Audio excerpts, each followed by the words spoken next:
मेरा नाकामोस one piece chapter 1188। भाई क्या ही चैप्टर था ये। कभी सोचा नहीं था कि ऐसा हम लोग कुछ विटनेस करेंगे वन पीस में, पर कर लिया भाई। चलो, हमने वानो में कायदो का फॉल देखा, एगेट में गुरुसे का ट्रू डिमोनिक फॉर्म देखा, पर चैप्टर 1188 ने वन पीस फैंडम को जिस लेवल पे शॉक कर दिया ना भाई, वो एकदम अनरियल है। इमू की वो वाइट सोर्ड और लूफी, मतलब हमारा निका, हमारा सन गॉड जो अपने पीक पर था, जो उसने खुद अनाउंस किया गियर 5 उसका पीक है, उसको ऐसे पेल दिया कि भाई इसके बारे में किसी ने नहीं सोचा। टू बी ऑनेस्ट मेरे भाई, as a core Luffy fan boy like मेरी तरह जितने लोग हैं, I am damn sure Luffy को ऐसे देख के तुम्हारे दिल में कुछ ना कुछ हुआ फॉर श्योर। हमने हमारे कैप्टन को इस चैप्टर पहले ऐसे देखा and we never expected our captain to see like this भाई, नेवर। इमू की एक ऐसी सोड जिसने उसकी रबर बॉडी, उसके गॉड टियर हाकी सब वो कंप्लीटली बाईपास कर दिया। देखो, आज ये वीडियो कोई नॉर्मल रिव्यू या छोटा मोटा कोई डिस्कशन नहीं है। आज हम उन सारी पॉसिबिलिटीज को ब्रेक डाउन करेंगे जो इस इवेंट के बाद हो सकता है, जो लूफी के साथ हो सकता है, जो हम लोग विटनेस कर सकता है। अलग अलग पॉसिबिलिटीज के बारे में हम लोग बात करेंगे। निका की लिमिट आ चुकी है, क्या हम लोग ओरिजिनल जॉयवे के फेट को दोबारा रिपीट होते हुए देखेंगे, या ओडा हमें उस चीज के लिए इंतजार करवा रहा है जिसका हम सबको इंतजार है। तो चलो मेरे भाई शुरू करता है। यहाँ पर सबसे पहले और सबसे माइंड ब्लोइंग सिनेरियो जो यहाँ पर प्ले आउट हो सकता है वो है द वॉइड स्पेस। सोचो एक सेकंड के लिए, इमू की वो सोर्ड कोई नॉर्मल मेटो या सुप्रीम ग्रेड ब्लेड नहीं है। हमें पता है कि इमू उस वॉइड सेंचुरी का रूलर है जहाँ उसने पूरी सिविलाइजेशन को इरेज कर दिया। क्या होगा मेरे भाई अगर ये सोर्ड फिजिकल डैमेज से ज्यादा स्पिरिचुअल और एग्जिस्टेंशियल डैमेज देती हो? जब इमू ने लूफी को पियर्स किया तब लूफी फिजिकली डिफीट हो गया। व्हाट इफ उसका माइंड और उसका स्पिरिट एक दूसरे डायमेंशन में चला गया, वॉइड डायमेंशन, जैसे मोस्ट ऑफ द एनिमे के अंदर देखता है मेन कैरेक्टर हिट लेने के बाद कुछ ऐसे चीजें देखता है जो बाकी अलग अलग कैरेक्टर्स विटनेस नहीं कर पाता है। दिस इज द पॉइंट जहाँ मेन कैरेक्टर को वो चीजों के बारे में पता चलता है जो पहले उसको पता नहीं होता है। मेरे भाइयों, हमको पता है सन गॉड, निका, जॉय बॉय, लूफी आपस में कनेक्टेड है, राइट? और मेन कैरेक्टर के साथ ये वॉइड डायमेंशन कनेक्ट होने वाला सीन बस वन पीस में नया नहीं है, चाहे वो ब्लीच हो, चाहे वो नारुतो हो, ब्लैक क्लोवर हो और एनी अदर एनिमे। मेरे भाइयों, यहाँ पर वो मोमेंट आ सकता है जिसका हमको सालों से इंतजार है। लूफी पर इंटरनल कॉन्शियसनेस में मिल सकता है ओरिजिनल जॉय बॉय से। दुनेशा ने कहा था उसने जॉय बॉय को देखा है, आयरन जायंट ने माफी मांगी थी, पर क्यों? बस 800 साल पहले भी एग्जैक्ट यही चीज हुई थी। ओरिजिनल जॉय बॉय भी इमू के आगे खड़ा था, शायद इमू ने भी ओरिजिनल जॉय बॉय को यही वॉइड सोर्ड से हरा दिया था। तो देयर्स अ पॉसिबिलिटी कि वॉइड डायमेंशन का सिनेरियो हम लोग देख सकते हैं जहाँ पर ओरिजिनल जॉय बॉय हमारे लूफी को इमू की सच्चाई बताएगा। अभी सवाल कर सकते हो ये कैसे पॉसिबल है? पॉसिबल है बिकॉज हमारा ओरिजिनल सन गॉड जो एक्चुअल गॉड है, फिर जॉय बॉय, फिर लूफी सेम विल शेयर करता है, वो लोग सेम लाइन ड्रॉ करता है मेरे भाइयों। यहाँ पर शायद हम लोग जॉय बॉय का एक सिलुएट वर्जन देख सकते हैं जहाँ लूफी को वो बताएगा इमू के पावर स्पेस टाइम या रियलिटी को डिलीट कर दिया। इमू को हराने के लिए फिजिकल अटैक या सिर्फ फ्रीडम काफी नहीं है, वहाँ से लूफी को एक नया विल मिलेगा। ये कन्वर्सेशन वन पीस के पूरे लोर को हिला के रख सकती है भाई। वर्ल्ड सेंचुरी के बारे में बताना स्टार्ट कर सकता है because that's a very good chance.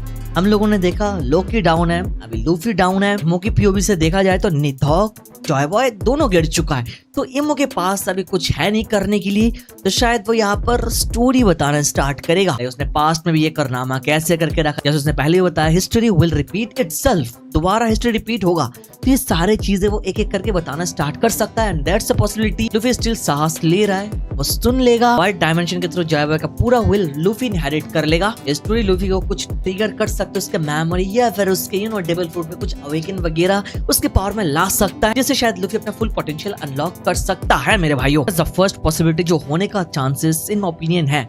अब बात करते हैं सेकंड पॉसिबिलिटी के बारे में, that is upgrade, I mean gear 6। देखो ये पॉसिबिलिटी मेरा पर्सनल फेवरेट है बिकॉज ये लूफी के करंट स्टेट को परफेक्टली एक्सप्लेन करती है। एगेट से लेके अब तक एक चीज नोटिस करो, लूफी नॉन स्टॉप पुश कर रहा है। हम सब जानते हैं गियर 5 का टोल उसकी बॉडी पर कितना एक्सट्रीम है। ड्रम्स ऑफ लिबरेशन तभी बचता है जब निका का स्टैमिना पिक पर हो, लेकिन इमू के इस अटैक के बाद वो ड्रम्स रुक चुका है मेरे भाई।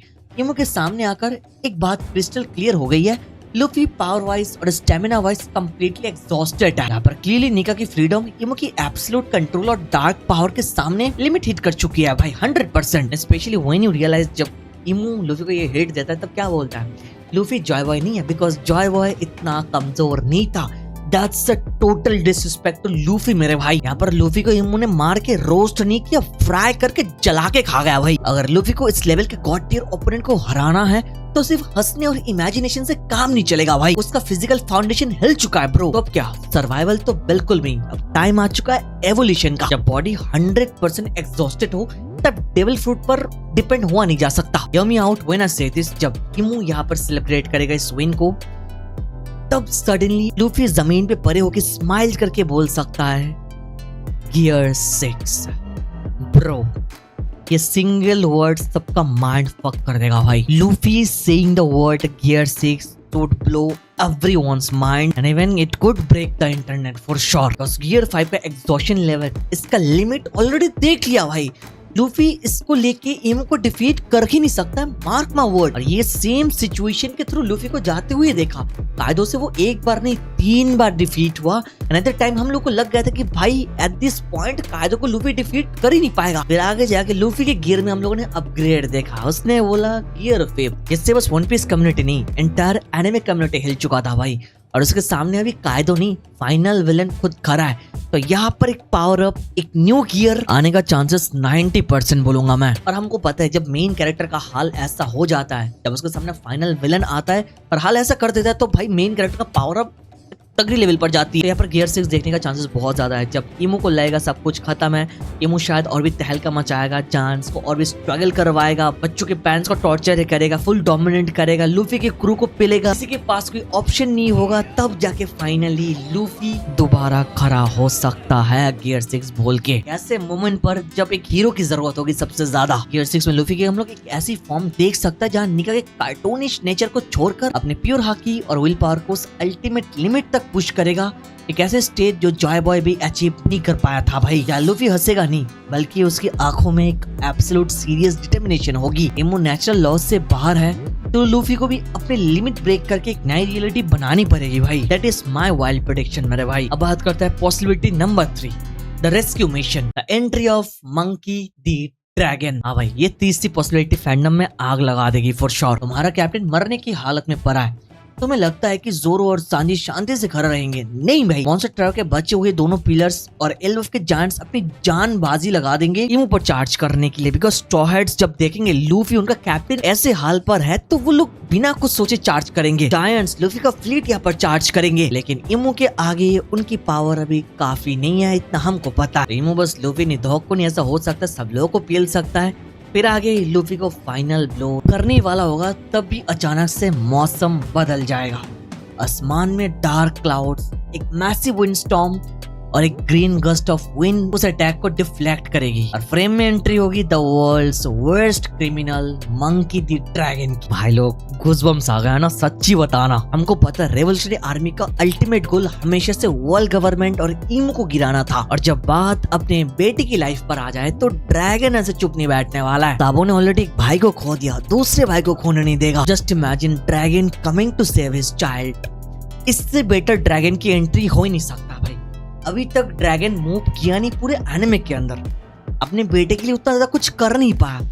It could be the golden chance, फिर गोल्डन एंट्री फॉर ड्रैगन, जो एंट्री देख के हम लोग बोलेंगे हाँ भाई चलो ये एंट्री हमको देखना था वन पीस में। जो देख के फैंस बोलेंगे कि ना भाई ड्रैगन के लिए वेट करना वाज टोटली वर्थ। ड्रैगन आएगा, अपना पावर शो करेगा, अपने बेटे को रेस्क्यू करेगा और ये शो खत्म कर देगा, मतलब फाइट खत्म कर देगा।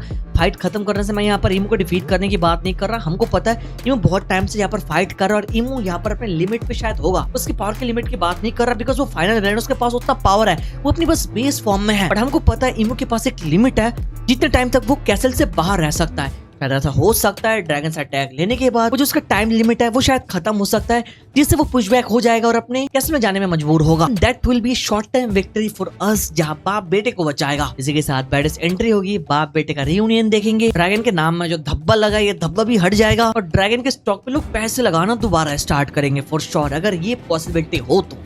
It's one of my favourite possibility भाई। बाकी इसके ऊपर तुम अपना ओपिनियन दे सकते हो। नेक्स्ट पॉसिबिलिटी हम लोग बात कर सकते हैं, that is the third player black beard. देखो मेरे भाई, हमको पता है ब्लैक बियर्ड एक ऐसा इंसान है जो हर केओस का, हर वार का सबसे बड़ा फायदा उठाता है, राइट?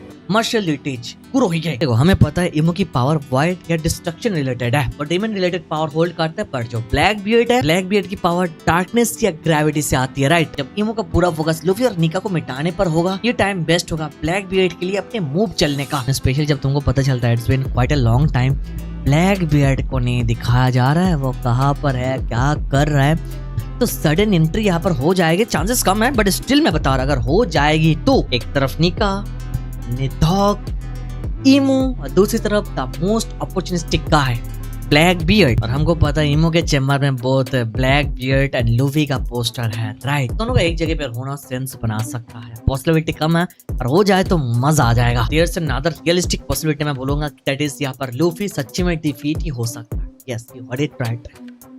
हम लोग एक एल कंप्लीटली ले सकता है और यहाँ पर कोई पावर अप वगैरह, कोई रेस्क्यू वगैरह कुछ भी ना हो सकता है। इमो हमको पेल के टाइम लिमिट उसका खत्म हो जाएगा, वो बच्चों को लेके यहाँ से जा सकता है। चॉपर यहाँ पर पोटेंशियल ब्रेक करके लूफी को क्योर कर सकता है यहाँ से, जहाँ पर वो अपने आप को प्रूव करेगा कि वो वर्ल्ड्स बेस्ट डॉक्टर बन चुका है या फिर बनने की बहुत ही क्लोज आ चुका है, लाइक 90%। इससे चॉपर का कैरेक्टर डेवलपमेंट भी हो जाएगा, वो अपने सपने को पूरा करने के बहुत नजदीक चला जाएगा, अपने कैप्टन लूफी को बचा के यहाँ से। लूफी यहाँ से हारने के बाद एक ट्रेनिंग के थ्रू जा सकता है, जहाँ गबन हमको बहुत कुछ सिखा सकता है। अभी तो गबन उतना कुछ कर नहीं सकता बिकॉज गबन का हाल खुद ही ठीक नहीं है, बैंडेजेस उस पे लगा है, राइट। तो ये लास्ट पॉसिबिलिटी के अकॉर्डिंग हम लोग रियलिस्टिक खेल सकते हैं, या लूफी सच्चे में डिफीट एक्सेप्ट कर लेगा या फिर वो हार ही जाएगा, इमो यहाँ से चला जाएगा बच्चों को लेके। हम यहाँ पर सबाओटी को एग्जैक्टली रिपीट करेंगे, डिफीट हो जाएंगे और सबाओटी के बाद एक ट्रेनिंग आर्क था तो लूफी को भी ट्रेनिंग मिलेगा, जैसे सबाओटी के बाद ग्रिलिक मतलब रॉजर के राइट हैंड ने उसको ट्रेन किया था। अब यहाँ पर एल्वफ के बाद डिफीट के बाद रॉजर का लेफ्ट हैंड गबन उसको ट्रेन कर सकता है उसके हाकी या फिर उसके फुल पोटेंशियल अनलॉक करने में। और ऊपर से जो एल्वफ का लोर है, जो बुक्स है, इसको रॉबिन ट्रांसलेट करेगी और आगे हमको पूरी स्टोरी के बारे में बताएगी और वो सब कुछ लूफी को पता चलेगा। और आगे जब उसको complete story of Joy boy, निका, वर्ल्ड सेंचुरी के बारे में पता चलेगा, खुद से वो विल उस पर ट्रिगर होगा और वो अपना पावर अनलॉक कर सकता है मेरे भाइयों। मतलब डिफीट के बाद ट्रेनिंग, उसके बाद पावर अप, फिर बच्चों को प्रोटेक्ट करने के लिए रेड ऑन मैरिजुआ। इस रेड में लोकी हमारे साथ होगा बिकॉज रेड लाइन को भी तो तोड़ना है ना मेरे भाई। हमको पता है लोकी को पायरेट बनना था, बाहर निकल गया था और शैंक्स को यहाँ पर पकड़ के ले आया, राइट। तो लोकी को भी अपने सपने को पूरा करने का दोबारा चांस मिलेगा, लूफी के साथ निकलेगा। और हमने देखा लूफी ने ऑलरेडी उसको क्रू में इनवाइट कर लिया, क्रू ज्वाइन करे ना करे फर्क नहीं पड़ता है, पर इतना श्योर हो कि लोकी जब देखेगा कि सच्ची में लूफी ने इतनी दूर तक अपने आप को पुश किया, लाइक पियर्स हो गया भाई बॉडी लोकी को बचाने के लिए, ये फाइट एल्वफ में करने के लिए, एल्वफ कंट्री के लिए, तब लोकी भी यहाँ पर लूफी का सपोर्ट देगा और यहाँ पर हेल्प करने के लिए, उन बच्चों को बचाने के लिए रेड पर चलेगा हमारे साथ। मिशन मैरिज हुआ जहाँ सारे इंपॉर्टेंट कैरेक्टर मैरिज के आसपास आने लगेंगे, दैट वुड बी आइकॉनिक मेरे भाई। बाकी ऑफ कोर्स ये सारे चीजें पॉसिबिलिटीज है, मेरा काम था अलग अलग पॉसिबिलिटीज के बारे में बात करने का। अब तुम बता सकते हो कौन सा पॉसिबिलिटी यहाँ पर हो सकता है सबसे ज्यादा, नंबर 1, 2, 3, 4, 5 या फिर कुछ अलग पॉसिबिलिटी जो तुम्हारे मन में है जिसके बारे में तुम कमेंट बता सकते हो। आफ्टर ऑल हम राइटर्स नहीं है, हम बस ऑब्जर्वर्स है, हमारे पास ऑब्जर्वेशन हाकी है जिससे हम लोग ऑब्जर्व करके चीजें बता सकते हैं। बाकी राइटर जो मेन थोड़ा सेंस है उनके ऊपर डिपेंड करता है। ब्रेक वीक चल रहा है तो ऐसे दो एक और वीडियो आएगी। I hope you guys are okay with this videos. बाकी अपना ओपिनियन जरूर कमेंट पे देना, वीडियो तक देख रहे हो तो लाइक करना, चैनल पर नए हो तो सब्सक्राइब कर देना। Thank you so much watching this video, तो मिलता है नेक्स्ट वीडियो में।